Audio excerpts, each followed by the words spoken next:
Assalamualaikum warahmatullahi wabarakatuh. Alhamdulillahillazi arsala rasulahu bil huda wa dinil haqq liyuzhirahu 'alad dini kullihi wa kafa billahi syahida. Asyhadu an la ilaha illallah wahdahu la syarikalah wa asyhadu anna Muhammadan abduhu wa rasuluh. Allahumma sholli ala Muhammadi wa ala alihi wa sahbihi ajmain. Rabbi shrah li sadri wa yassir li amri wahlul 'uqdatam min lisani yafqahu qawli. Syukur alhamdulillah disampaikan karya Allah SWT pada hari ini, hari Ahad 4 Jumadil Tsani 4 Jumadil Akhir 1442 Hijriah. Kita diizinkan Allah untuk watawasau bil haq watawasau bis sabr,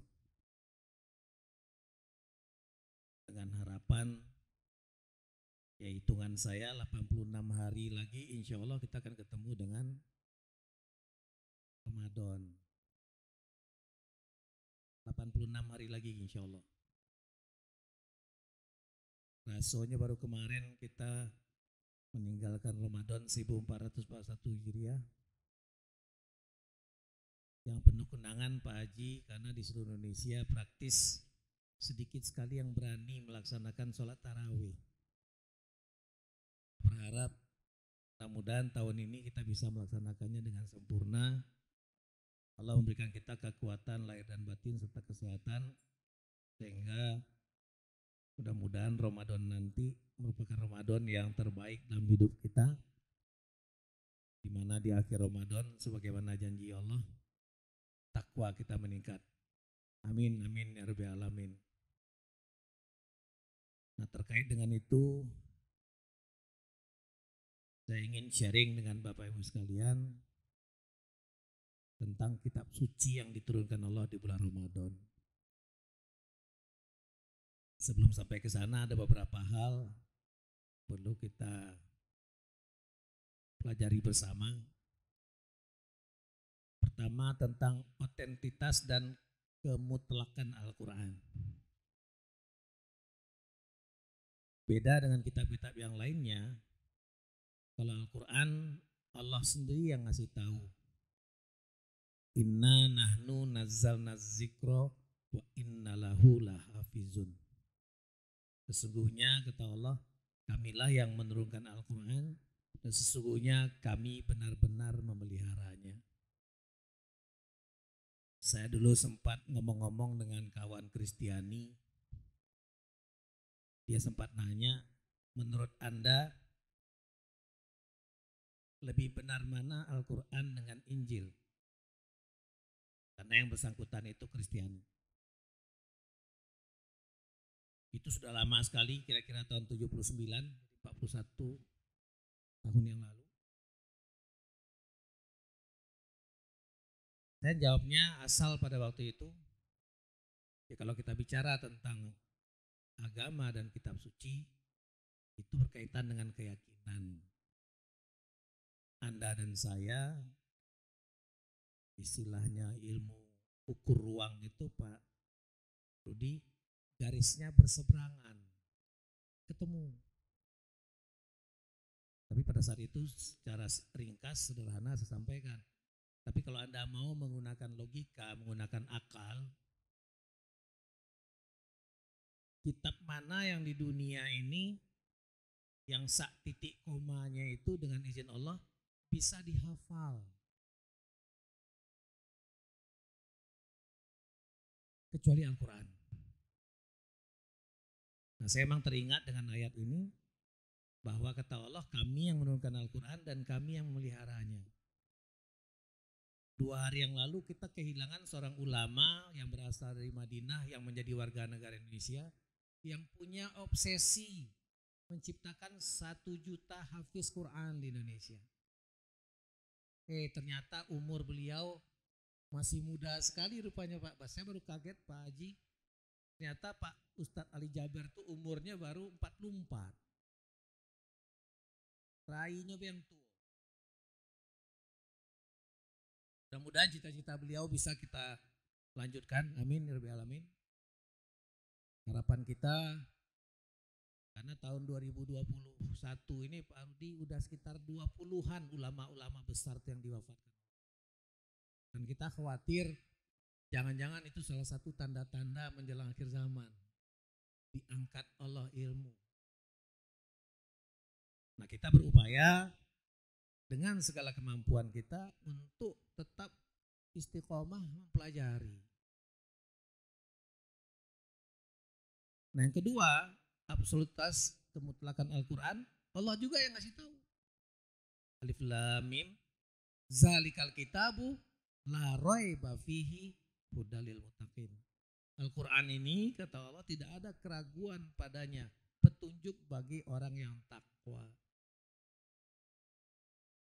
Kalau zaman-zaman kita dulu menyelesaikan skripsi S1 ya Pak Bangun ya, itu biasanya ada kata pengantarnya. Nah di kata pengantar itu biasanya kita dengan jujur mengatakan bahwa saya adalah orang yang punya banyak kekurangan-kekurangan. Terima kasih kepada semua pihak yang membantu saya menyelesaikan skripsi ini. Titik 2. Kalau dosennya Pak Bangun disebut Pak Bangun Lubis, kemudian Pak Habib, Pak Rudi, Pak Tawi dan seterusnya. Berikut juga di penutup pengantar skripsi kita itu biasanya ada kata-kata yang jujur itu. Apabila pembaca menemukan kesalahan dalam skripsi ini, maka penulis dengan sangat senang hati menerima koreksi dan kritik. Tapi Allah dengan kemutlakan Al-Quran mengatakan la raiba fihi hudalil muttaqin.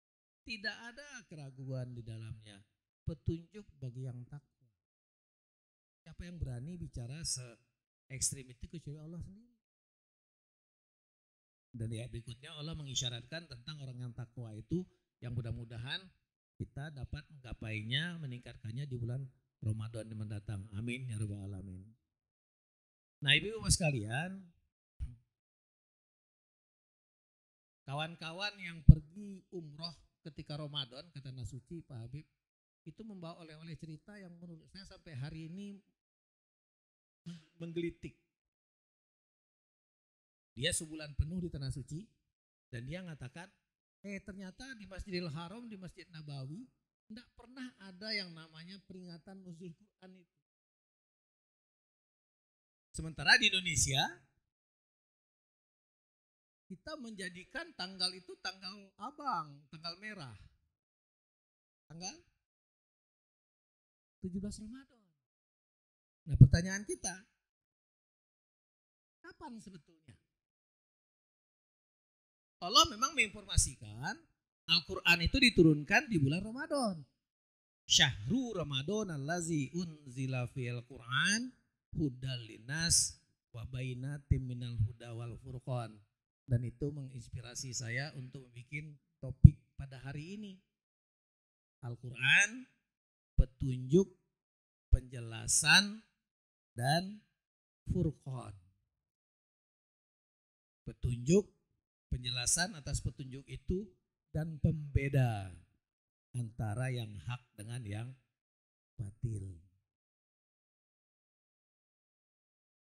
Pertanyaan kita, ulama-ulama besar itu mengatakan bahwa waktu-waktu yang istimewa di bulan Ramadan itu adalah waktu-waktu 10 hari terakhir dan lebih utama lagi tanggal-tanggal ganjil. Sehingga di beberapa tempat di Indonesia ini kadang-kadang Pak Haji kita bingung juga di mana dasarnya. 10 hari terakhir itu hanya tanggal-tanggal ganjil aja yang sampai tengah malam itu sampai tahajud, tanggal-tanggal genap enggak. Nah, coba kita lihat sama-sama, ternyata di Indonesia peringatan nuzul Quran tanggal 17 Ramadan itu awalnya dari temuan Haji Agus Salim atas perintah dari Presiden Soekarno pada saat itu nyari tahu kapan sebetulnya Al-Quran itu pertama kali diturunkan. Nah salah satu yang ketemu oleh Pak Haji Agus Salim dan belakangan ini yang jadikan dasar bagi istana untuk melaksanakan peringatan nuzul Quran di Masjid Istiqlal atau di Istana Negara tanggal 17 adalah Di surah Al-Anfal ayat 41 ini. Ketahuilah sesungguhnya segala sesuatu yang kamu peroleh sebagai pampasan perang, maka seperlimanya untuk Allah, Rasul dan kerabat Rasul, anak yatim, kemudian fakir miskin dan ibnu sabil. Jika kalian benar-benar beriman pada Allah dan apa yang kami turunkan kepada hamba kami Muhammad di hari Furqan, yaitu hari bertemunya dua pasukan. Itu yang dimaksud adalah perang Badar. Kapan perang Badar itu? Kejadiannya 17 Ramadan 2 Hijriah. Jadi kalau dipandang itu sebagai tanggal turunnya Al-Quran, sebetulnya jadi pertanyaan. Artinya kalau tahun kedua Hijriah, itu sudah lama, kerasulan sudah sampai 10 tahunan. Nah ibu bapak sekalian, diriwayatkan oleh Abu Qatadah ketika Rasulullah ditanyakan tentang puasa sunat di hari Senin, dia menjawab, pada hari itulah aku dilahirkan dan pada hari itu pula turun wahyu pertama kepadaku. Rasul dilahirkan pada hari Senin. Nah hari Senin di bulan Ramadan ketika Rasul pertama kali menerima wahyu itu ada 4. Tanggal 7, tanggal 14, tanggal 21 dan 28. Di logisnya turun Al-Quran pertama kali yang diterima Rasulullah itu tanggal 21. Memenuhi ketentuan 10 hari terakhir di bulan Ramadan, tanggalnya tanggal ganjil, harinya hari Senin.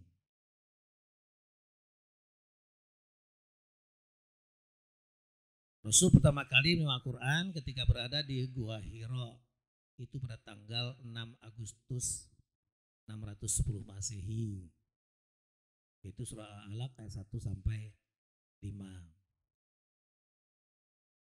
Nah Bapak Ibu sekalian yang juga jadi pertanyaan umum, memang Al-Quran itu diturunkan sekaligus atau bertahap, berangsur-angsur. Bapak Ibu sekalian, dalam buku Pak Quraisy Shihab Lentera Hati itu beliau memang menjelaskan ternyata Al-Quran itu diyakini turunnya itu 2 tahap. Pertama sekaligus dari aras Allah ke Baitul Izzah, batas langit pertama, batas langit kedua. Kemudian dari sana kepada Rasulullah lewat malaikat Jibril, itu yang kita ketahui sama-sama sepanjang waktu 22 tahun, 2 bulan, 22 hari. Artinya memang berangsur-angsur. Tahap berikutnya, tapi tahap pertama itu ada 2 ayat yang menyebutkan kata-kata anzalna. Pertama surah Al-Qadar, surat 97 ayat 1. Inna anzalnahu fi lailatul qadar. Sesungguhnya kami telah menurunkan Al-Quran pada malam Lailatul Qadar. Hal yang senada di surah Ad-Dukhan ayat 3. Inna anzalnahu fi lailatin mubarakatin inna kunna munzirin. Sesungguhnya kami telah menurunkan Al-Quran pada satu malam yang diberkahi. Dan sesungguhnya kamilah yang memberi peringatan. Nah kata atau kalimat anzalna dalam 2 surat itu ditafsirkan oleh sebagian ulama dengan turunnya Al-Quran sekaligus dari Lauh Mahfuz ke Baitul Izzah di langit dunia pada malam Qadar. Dan malam Qadar itu di ayat berikutnya Allah berikan penjelasan yang sama-sama kita pahami. Wa ma adraka ma lailatul qadr. Lailatul qadri khairum min alfisa. Tanazzalul malaikatu warruhu fiha bi izni rabbihim min kulli amr. Salamun hiya hatta matla'il fajr. Sini juga ada beberapa pemahaman tentang khairum min alfisyah, lebih baik dari 1000 bulan. Karena sering-sering memang dalam masyarakat kita dikajinya 1000 bulan itu 1000 bulan manusia ya Pak Mukarram, Pak Habib. Jadi disebutkan dengan 82 tahun 4 bulan. Padahal tidak ada keterangan pasti tentang bulan yang dimaksud itu bulan siapa. Karena di surat Bani Israel 44 kalau tidak salah, Allah mengasih tahu kepada kita, sesungguhnya satu hari di sisi Tuhanmu sama dengan 1000 tahun di sisi. Ini sebetulnya angka di dalam Al-Quran itu menyatakan sesuatu yang perlu kita maknai itu yang besar, uncountable. Seperti inna a'toina kal kausar, sesungguhnya kami telah memberikan kepadamu nikmat yang besar. Ini besar seperti apa? Bahasa matematis itu uncountable, tidak terhitung. Nah ibu sekalian, ada hikmah ternyata turunnya Al-Quran itu sekaligus. Kalau bahasa mahasiswa itu kalau sudah selesai kuliah, itu ada yang namanya wisuda. Kalau ada acara kumpul-kumpul ada yang disebut dengan inauguration, malam inaugurasi. Nah kelihatannya turunnya Al-Quran sekaligus itu dimaksudkan Allah untuk pemberitahuan. Pemberitahuan telah dimuliakan orang yang diturunkan Al-Quran itu kepadanya. Yaitu Rasul yang dikatakan sebagai Rasul terakhir yang diturunkan juga kepada umat yang paling mulia. Kuntum khaira ummatin ukhrijat linnas ta'muruna bil ma'ruf wa tanhauna 'anil munkar. Surat Ali Imran ayat 110.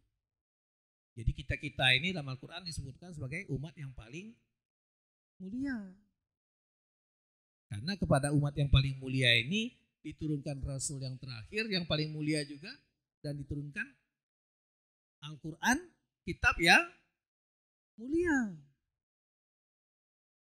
Nah kitab itu telah berada di ambang pintu dan segera diturunkan pada Rasul secara bertahap.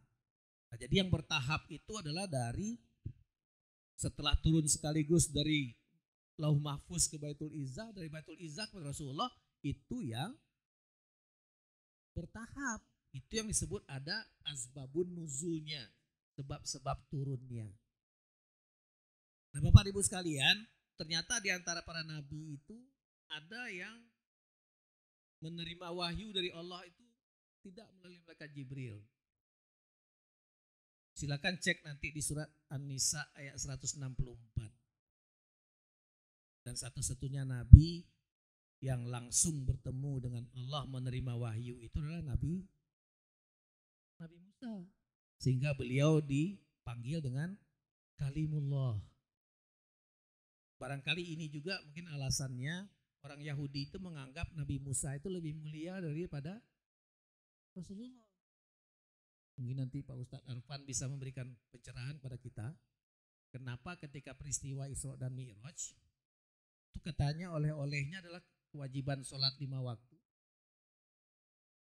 yang diperoleh dari hasil nego, dari hasil nawar-nawar antara Rasul dengan Allah atas usul Nabi Musa. 50, 5, 40 dan seterusnya sampai 5. Dan itu beberapa ulama pertanyakan.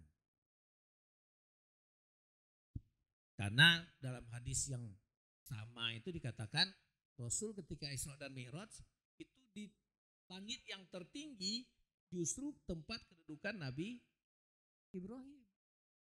Nabi Musa itu terletaknya di langit di Harun, bawahnya Nabi Idris, Nabi Yusuf, Zakaria, Yahya, Isa dan Adam. Nah kembali ke sini Bapak sekalian, kita kembali kepada qadar. Apa itu makna qadar? Menurut beberapa ulama, kata-kata qadar itu ada 3 arti. Pertama, penetapan dan pengaturan sehingga Lailatul Qadar dipahami sebagai malam penetapan Allah bagi perjalanan hidup manusia. Penggunaan qadar sebagai ketetapan dijumpai pada surat Ad-Dukhan ayat 35. Sesungguhnya kami menurunkan Al-Quran pada satu malam yang diberkahi dan sesungguhnya kamilah yang memberi peringatan. Pada malam itu dijelaskan semua urusan yang penuh hikmah, yaitu urusan yang besar di sisi Allah. Yang berikutnya makna qadar adalah kemuliaan. Itu yang kita temui di dalam surat Qadar dan surat Al-An'am ayat 91. Mereka itu tidak memuliakan Allah dengan kemuliaan yang semestinya.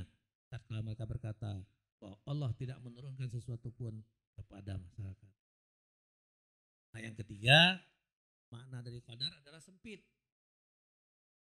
Karena pada saat itu diyakini seluruh malaikat turun sehingga bumi itu seperti sempit. Tarol malaikat kafina min. Inna anzalnahu fi lailatul qadr wa ma adraka ma lailatul qadr. Lailatul qadri khairum min alfi syahr. Tanazzalul malaikatu waruhu fi min kulli amr. Nah, itu makna qadar secara harfiah. Dan ini pertanyaan yang standar di bulan Ramadan selalu timbul. Kapan sebetulnya malam qadar itu? Ya, pertama kali ketika Al-Quran diturunkan. Selanjutnya umat yakin bahwa di bulan Ramadan pada tanggal ganjil di 10 hari terakhir malam qadar itu juga kan Allah. 21, 23, 25, 27 atau 29. Di masyarakat kita sama seperti tanggal 17 Ramadan tadi, suka dengan angka 7 Bapak Ibu sekalian. Saya di Sumatera Barat dulu Pak Towi kecil-kecil di tanggal 27 dulu menghidupkan lilin nunggu malam qadar. Padahal kebudayaan lilin itu sendiri Pak Habib itu sebetulnya kebudayaan Bani. Nah, Ibu sekalian, mayoritas ulama memang mengatakan tanggal 27.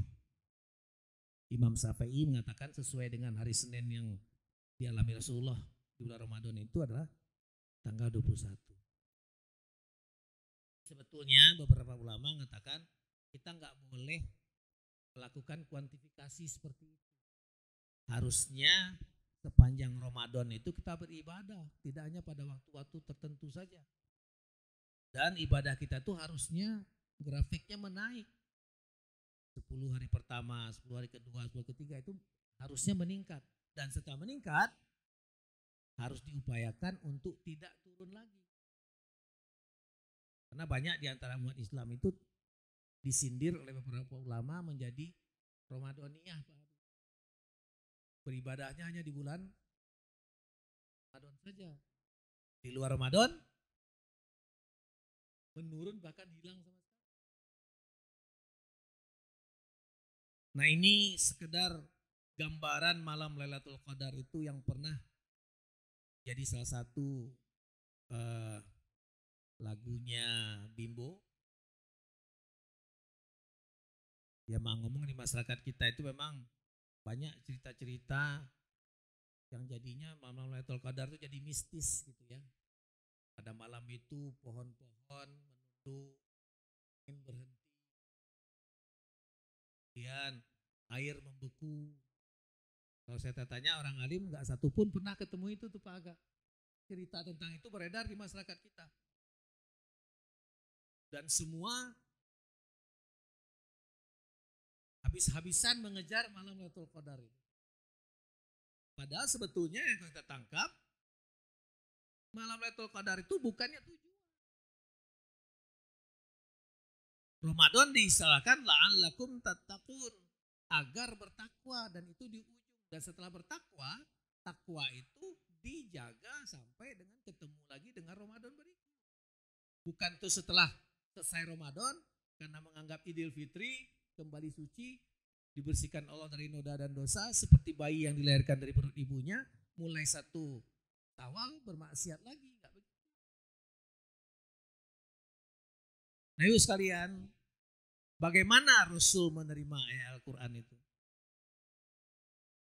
Dari Baitul Izzah kepada Rasulullah yang disepakati ulama itu bertahap, berangsur-angsur. Itu yang 22 bulan, 22 tahun, 2 bulan, 22 hari. Yang pertama surah Al-Alaq ayat 1 sampai 5, yang terakhir pada waktu Haji Wada sebagian mensepakati itu ada surat Al-Maidah ayat 3. Al-yawma akmaltu lakum dinakum wa atmamtu alaikum ni'mati wa raditu lakumul Islam madina. Pada hari ini kata Allah, aku sempurnakan untukmu agamamu dan telah aku cukupkan Islam, aku ridhoi Islam sebagai agamamu. Tapi yang jelas ada sebab-sebab turunnya ayat Al-Quran itu, dan itu yang kita sebut dengan asbabun nuzul. Sayang memang Pak Aga sampai hari ini kita belum ketemu satu kitab yang menyebutkan dari mulai Al-Alaq 1 sampai 5 sampai dengan Al-Maidah ayat 3 itu kapan. Saya cari-cari, Pak Bangun enggak ketemu itu surah Al-Alaq ayat 6 sampai 19 kapan turunnya. Yang kita tahu surah Al-Alaq itu dalam di Quran jumlah ayatnya 19. Tapi yang dibahas turun pertama itu hanya ayat 1 sampai 5. Nah 6 sampai 19 itu kita nggak tahu. Belum kita peroleh informasinya. Nah jadi Rasul menerima Al-Quran itu secara berangsur-angsur. Untuk apa? Al-Quran mengatakan untuk diperkuat hatinya. Karena banyak Al-Quran itu turun untuk menjawab pertanyaan. Seperti Bapak dan Ibu sekalian lihat di surat tentang puasa, tentang saum, itu tiba-tiba Allah menyelipkan satu ayat yang luar biasa, yang gak terkait dengan Ramadan sebetulnya. Tapi sangat bermakna. Wa iza sa'alaka ibadi anni fa inni qarib. Apabila hambaku bertanya kepadamu tentang aku, Muhammad katakan aku dekat. So, kenapa ayat itu turun? Ternyata ada seorang Arab Badui yang nanya kepada Rasul, ya Rasul, Tuhan kamu itu jauh atau parah? Kalau jauh, aku nak manggilnya dengan teriak. Kalau dekat, aku akan ngomong dengan berbisik-bisik. Nah Rasul, semua yang keluar di Rasul itu ternyata memang dari Al-Quran. Allah yang jawabnya. Wa iza sa'alaka ibadi anni fa inni qarib. Apabila hambaku bertanya kepadamu tentang aku ya Muhammad, katakan aku dekat. Dan di surah Qaf ayat 16 Allah lebih mempertegas lagi. Wa nahnu aqrabu ilaihi min hablil warid. Aku lebih dekat daripada urat lehermu. Yang jelas yang dimaksud di situ itu bukan makna jarak, itu makna simbolik. Karena orang yang dekat dengan Allah itu, orang yang takwa itu yang dimaksud adalah melaksanakan seluruh perintah Allah dan meninggalkan seluruh larangan Allah. Di mana perintah Allah, di mana larangan Allah? Nah itu yang kita bahas di absolutnya Al-Quran tadi. Zalikal kitabu la raiba fihi hudalil muttaqin. Al-Quran itu tidak ada keraguan di dalamnya, petunjuk bagi orang yang takwa. Jadi kalau kita pengen tahu apa yang diperbolehkan Allah dan apa yang dilarang Allah, tidak lain dan tidak bukan, harus kita kaji Al-Quran. Dengan segala keterbatasannya, Pak Bangun dan Pak Beni, dengan izin Pak Haji, itu kan kita mencoba melakukan kajian Al-Quran di tiap hari Jumat. Yang intinya adalah Al-Quran itu harusnya memang harus dibaca, kemudian dipahami, dimengerti, kemudian diamalkan, kemudian disyiarkan, kemudian dilestarikan. Sehingga memang sebetulnya belajar Al-Quran itu never ending, tidak pernah berhenti. kecuali kita nanti sudah bergelar ALM atau LMH. Nah, Rasul pertama kali menerima surah Al-Alaq ayat 1 sampai 5 itu tanggal 6 Agustus 610 Masehi. Dan terakhir pada 6 Maret 632. Makanya Pak Habib sebetulnya kalau kita lihat dari ini, umur Rasulullah itu sebetulnya kalau Masehi hanya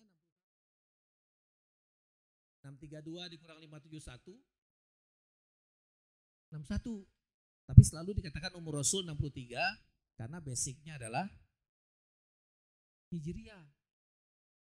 Dan mau ngomong sayang di antara kita-kita ini di ruangan ini kalau ditanyakan kapan kelahiran kita, cuma 1-2 orang yang bisa menjawab kapan kelahirannya pada saat penanggalan Hijriah. Nah, kita selalu terpaku dengan Masehi. Padahal Masehi itu Bapak Ibu sekalian, itu dikaitkan dengan kelahiran Nabi Isa.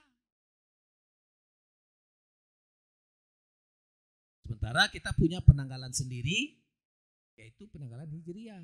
Memang penetapannya baru di zaman Khalifah Umar bin Khattab, 10 tahun setelah Rasul wafat. Makanya peringatan 1 Muharram itu ada ulama yang pertanyakan dasarnya dari mana? Karena tidak tahu itu. Tetapkan bukan di zaman Rasulullah, tapi setelah Rasul wafat. Tapi Umar bin Khattab beranggapan itu diperlukan supaya umat Islam ini punya kebanggaan. Dan konon kabarnya dari beberapa referensi, umur Hijriah ini tidak lama ya Pak Habib ya. Apa kata Pak Zulkifli Ali itu? 1500. Kalau 1500 artinya tinggal 8 tahun lagi. Dalam tanda petik. Cuma kiamat sendiri hanya Allah yang tahu. Jangankan manusia biasa, Jibril dan Rasulullah pun tidak tahu. Nah yuk mas sekalian, Al-Quran yang sebetulnya itu tersimpan di Lauh Mahfuz. Yang kita baca namanya Mushaf. Dan Mushaf Al-Quran itu pertama kali dicetak di zaman Khalifah Utsman bin Affan. Makanya disebut dengan Mushaf Utsmani. Setelah perang Uhud sebetulnya Abu Bakar dan Umar sudah khawatir karena banyak sahabat-sahabat yang wafat dan sahabat itu hafiz Quran. Nah, beliau berniat membukukan Al-Quran. Tapi pada saat diusulkan kepada Abu Bakar nolak. Jawaban Abu Bakar apa pada saat itu? Aku tidak akan melakukan sesuatu yang tidak dicontohkan Rasul. Tapi Khalifah Umar bin Khattab khawatir tetap. Dan beliau akhirnya membentuk tim yang diketuai oleh Zaid bin Haritsah. Alhamdulillah prakarsa mereka itu yang kita nikmati sekarang. Kalau ada kate Al-Quran itu. Dulu cuma tercatat di kulit binatang, kulit kayu, gini dinding-dinding gitu ya. Nah ibu sekalian. Jadi Bapak dan Ibu sekalian, bagi yang punya waktu, kita ajak lah mungkin sama-sama hari Jumat pagi jam 8.30 sampai jam 10, kadang-kadang sampai 10.30 kita coba mengkaji kandungan Al-Quran itu dengan lebih dalam. Tidak hanya sekedar membaca apa yang tertulis, tapi kita mencoba untuk memaknai. Nah Bapak Ibu sekalian, ini ayat yang mengatakan tentang yang bisa menyentuh Al-Quran itu adalah orang yang hamba yang disucikan. Dan ini yang menjadi dasar bagi sebagian ulama mengatakan kalau nak ngaji Al-Quran harus berwudu. Tapi kalau saya baca tafsirnya, yang dimaksud dengan orang yang disucikan, hamba yang disucikan ini hamba yang bertakwa, yang melaksanakan perintah Allah dan meninggalkan larangannya, dan itu yang diberikan kemampuan untuk memahami Al-Quran itu. Silakan dicek nanti surah Al-Baqarah 269. Situ Allah mengatakan yu'til hikmatah mayyasha wa mayyutal hikmah faqad utiya khairan katsira wa may yazakkaru ila ulul albab. Allah menuntun kepahaman itu. Kepahaman terhadap Al-Quran dan Sunnah itu kepada orang yang dikehendaki. Siapa yang dikehendaki itu? Disebut dengan ulul albab. Orang yang mau menggunakan akalnya. Nah sedikit lagi Bapak sekalian, Al-Quran ternyata tidak hanya untuk manusia. Allah sendiri yang mengatakan bahwa Al-Quran itu adalah peringatan untuk semesta alam. Surah Al-Furqan ayat 1. Tabarakallazi nazzala al-furqan al-abdihi yakuna fil alamina nazira. Peringatan bagi seluruh alam, tidak hanya bagi manusia. Dan mempelajari Al-Quran, tidak salah di surah Al-Qiyamah itu Pak Bangun ya, Allah menegur Rasul ketika beliau menggerakkan lidahnya pengen cepat-cepat menghafal. Dan ternyata memberita Al-Quran, belajar Al-Quran itu pertama didengarkan dengan baik-baik, diperhatikan dengan tenang, dan dibacanya dengan tartil. Keliru masyarakat kita kalau ngaji Al-Quran itu, khususnya ketika tahlilan, Pak ya, ngebut nian. Padahal Al-Quran memerintahkan warattilil Qur'ana tartila. Baca Al-Quran itu dengan tartil.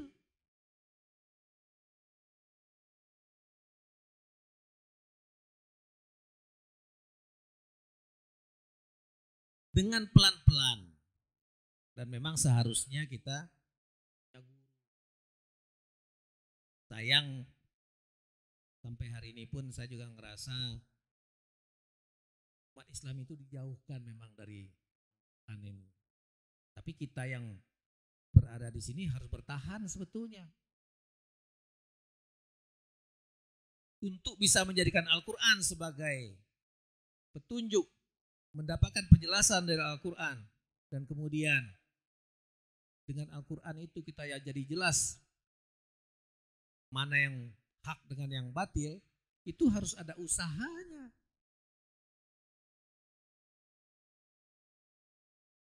Targetkanlah di antara kita ini setiap hari mempelajari Al-Quran itu. Membacanya, mencoba mengartikannya, mencoba memaknainya, kemudian mencari tafsirnya. Alhamdulillah dengan teknologi Pak Haji, kami sekarang, itu setiap ada subuh sampai jam 8, itu ngaji sama-sama lewat Zoom. 20 orang itu dapat 1 juz 1 hari. Dibaca ayatnya, dibaca alih bahasanya, kemudian didiskusikan. Paling tidak ada usaha. Kata nenek saya dulu, Allah biso karena biaso, lancar kaji karena diulang. Dan kita saling watawaso bil haq, watawaso bisob. Karena mau ngomong Pak Haji, saya juga dari kecil-kecil dulu belajar Al-Quran itu as it is. Tidak kenal yang namanya idgham, izhar, qala-qala itu dulu Pak Khairil. Taunya sekarang. Kenapa? Waktu dulu tidak diajari itu. Pokoknya ngaji. Dengar, ucapkan. Ternyata memang ada aturan. Nah kata orang barat, don't wait till tomorrow what you can do today. Jangan tunda hari esok apa yang bisa kau lakukan sekarang. Karena Allah mengisyaratkan belajar Al-Quran itu tidak sulit. Belajar Al-Quran itu mudah kata Allah. Asal ada usaha untuk menghindarkan maksiat dan usaha untuk menghafal itu. Ada kelompok sekarang yang berusaha untuk one day one ayat. 1 hari 1 ayat. Kalau itu dari praktekkan dari dulu Pak Habib, semua kita di sini sudah hafiz nih. Ternyata belum. Kenapa? Karena kita terbelenggu dengan menghafal ayat-ayat andalan saja dan menganggap sudah cukup. Seolah-olah kunci surga sudah di tangan. Padahal Rasul memberikan isyarat. Baliru ani walau ayat. Karena setelah beliau meninggal, tabi'in meninggal, tugas untuk menyampaikan ayat-ayat Allah ini turun ke kita-kita. Nah untuk bisa menyampaikan ayat Allah, kita harus mengkajinya dengan benar.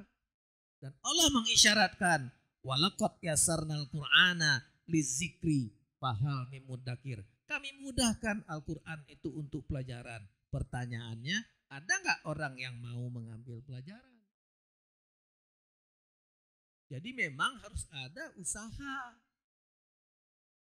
Kita pengen menjadi hafiz Quran tapi tidak pernah berusaha menghafalnya, itu nggak benar. Dan menghafal saja istilah Pak Haji nggak cukup. Kenapa? Kalau tidak diimplementasikan. Sekarang umat Islam terpuruk. Kenapa? Karena tidak mengimplementasikan Al-Quran. Tidak berdaya kita. FPI dibubarkan, rekening orang-orangnya dibekukan. Sampai hari ini belum ada action kita. Gimana caranya? Kemarin Muhammadiyah ya Pak Hamidi ya sudah melakukan satu alternatif Pak Haji. Mana kalau kita tarik duit kita dari bank-bank itu? Dan kalau itu betul-betul umat Islam sepakat seluruhnya, hakul yakin mereka kelabakan. Kenapa? Uang-uang yang di bank-bank mereka itu banyak yang cuma kertas saja, fisiknya tidak ada. Sering ditempatkan di mana-mana. Nah kita kalau memang sepakat itu, tarik galo-galo, saru mereka. Sayang umat Islam tidak bersatu. Gara-gara takbir aja kita pindah masjid. Gara-gara basmalah dizaharkan atau disirkan pindah masjid.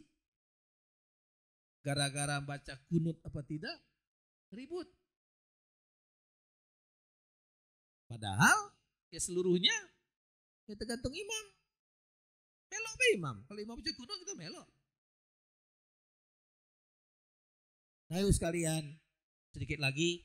Lantas apa yang harus dilakukan agar Al-Quran itu memang menjadi petunjuk, penjelasan dan pembeda. Nah ini yang kita bicarakan sedikit tadi. Targetkanlah setiap hari paling tidak kita ini mengkhatamkan baca Quran dengan lidah sendiri, dari mulut sendiri, itu 1 juz. Jangan dengar murotalnya. Kalau mendengar murotal bagus-bagus saja untuk menguji bacaan kita. Tapi untuk melatih lidah kita, melatih mata, melatih telinga dan perasaan, harusnya kita baca sendiri. Kata Masaru Emoto, itu kalau ayat Al-Quran dibaca, itu benda-benda cair di badan kita itu bergetar. Karena mereka juga bertasbih memuji asma Allah. Tusabbihu lahu samawati wal ardu wa man fihin wa min sa'in illa yusabbihuna bihamdi walakillah taqahuna tasbihahum innahu kana haliman ghafura. Langit yang 7, bumi dan seluruh yang ada di dalamnya bertasbih kepada Allah. Kalau kita latih lidah kita mengaji, mata melihat, telinga mendengar, hati merasa, insya Allah Allah tuntun kita menjadi paham. Nah kalau sudah paham, apa yang kita lakukan, itu dasarnya adalah Al-Quran dan Sunnah Rasulullah. Karena apa yang diperbuat Rasulullah, kata Siti Aisyah, itu berdasarkan Al-Quran. Dan Rasul itu Al-Quran berjalan. Kalau perlu belajar bahasa Arab, walaupun memang kenyataannya belajar bahasa Arab ini luar biasa susahnya. Kalau udah tua-tua ini Pak Khairil, kita udah pernah melaksanakan di Al-Furqan ini, alhamdulillah cuman 8 kali pertemuan hilang kalau. Kenapa? Memang susah ternyata. Kalau tidak ada keinginan, sulit. Beda dengan belajar dari kecil. Budak-budak kecil itu karena harddisknya bersih, udah nian dia ngafal. Itulah tua ini susah ingat, gampang lupa. Tapi tetap harus diusahakan sebetulnya. Karena amal ibadah harusnya dasarnya kepada ketentuan Al-Quran dan contoh Rasulullah SAW. Nah kapan itu kita lakukan? Selama-lamanya sampai kita dapat gelar baru. Apa gelar barunya? Almarhum atau almarhumah. Saya mendengar Ustadz Hakim meninggal kemarin, nangis saya. Baru 39 tahun usia beliau. 2 hari sebelumnya masih foto-foto dengan kawan-kawan. Hari Jumat pagi dengar-dengar cerita sudah diwafatkan.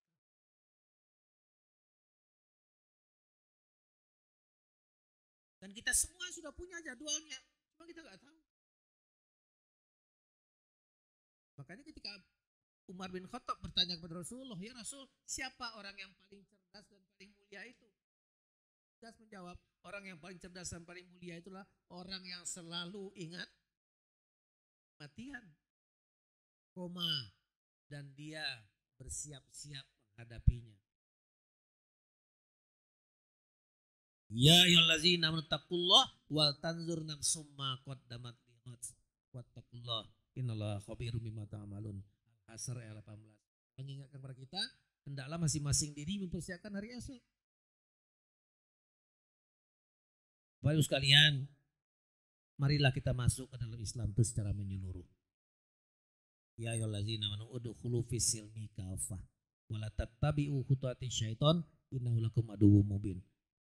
Dan untuk masuk ke dalam Islam secara menyeluruh, tidak ada jalannya kecuali kaji Al-Quran, contoh sunnah Rasulullah SAW. Mudah-mudahan dengan begitu, Allah memberikan kepahaman kepada kita, kepahaman yang paripurna. Ini ayat yang saya baca tadi, Al-Baqarah 269. Karena kepahaman itu akan dituntun Allah kepada orang yang dikehendaki. Orang yang dikehendaki ini yang mana? Yang mau mendekat kepada Allah. Aku jauh, engkau jauh. Aku dekat, engkau dekat. Jadi jauh dekatnya Allah dengan kita tergantung kita. Bagaimana cara mendekat kepada Allah? Allah ngasih tahu tadi di Al-Baqarah 186. Fal yastajibuli wal yu'minu bi. Hendaklah mereka yakin kepadaku, hendaklah mereka mengikuti perintahku. Lakum yarsun, agar mereka berada dalam kebenaran. Jadi dekat dengan Allah dengan cara kaji Al-Quran, pahami, laksanakan, syiarkan. Pertama kepada ku anfusakum wa ahlikum naro, kepada diri dan keluarga, kemudian kepada orang lain, kemudian lestarikan.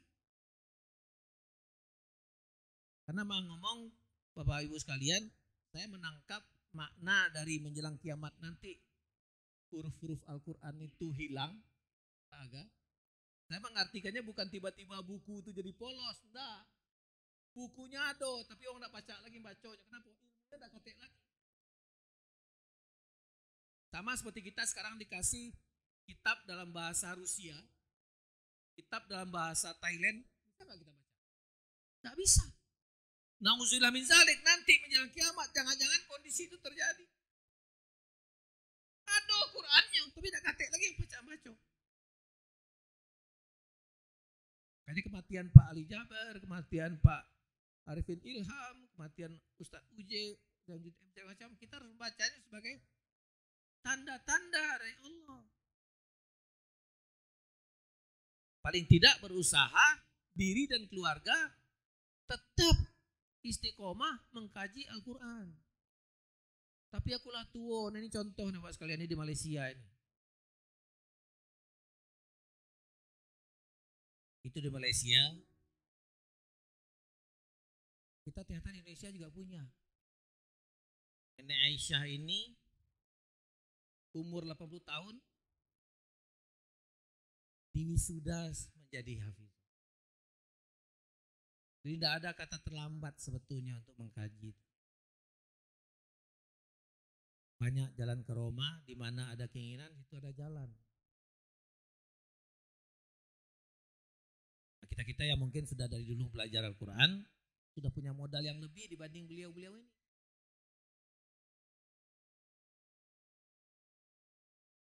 Bapak Ibu sekalian, saya dan kita semua marilah bertekad untuk senantiasa meningkatkan pengetahuan dan kepahaman dari Al-Quran itu. Sehingga Al-Quran betul-betul bisa kita jadikan petunjuk. Kita mendapatkan petunjuk dari Al-Quran sendiri penjelasannya, dan mudah-mudahan dengan kepahaman dari Al-Quran kita jadi mantap tentang apa yang boleh dan apa yang tidak boleh. Kemudian tolong diingat, kita punya tugas sebetulnya. Pertama, ya ayyuhallazina amanu taqullaha anfusakum wa ahlikum nar, jaga dirimu dan keluargamu. Dan untuk menjaga diri dan keluarga, mulai dari diri sendiri. Anak-anak kita baru galak ngaji, kalau didengarnya kita ngaji. Anak-anak kita galak saum Senin Kemis, kalau dijinguknya kita melok, kita saum Senin Kemis. Anak-anak kita galak tahajud, kalau dijinguknya kita tahajud. Anak-anak kita galak duha, kalau dijinguknya kita duha. Mulai dari diri sendiri. Ajak mereka. Mudah-mudahan dengan cara begitu Allah memudahkan kita-kita yang sudah relatif tua ini sampai menjelang meninggal nanti, sampai dipanggil oleh Allah, kita bisa memaksimalkan untuk mengkaji Al-Quran, memahaminya, mengamalkannya, dan menyampaikannya kepada orang lain, utamanya kepada keluarga kita. Mudah-mudahan dengan begitu kita seperti yang dikatakan Allah di surah Al-Baqarah ayat 5 itu, ulaika ala hudam mir rabbihim wa ulaika humul muflihun. Mereka itulah orang-orang yang beruntung, mendapat petunjuk dari Tuhannya, dan mereka itulah orang yang beruntung. Saya rasa itu yang bisa saya sampaikan, Pak Habib dan Pak Haji dan Bapak sekalian. Mohon maaf kalau ada yang keliru. Kepada Allah saya mohon ampun. Wabillahi taufiq wa hidayah. Assalamualaikum warahmatullahi wabarakatuh.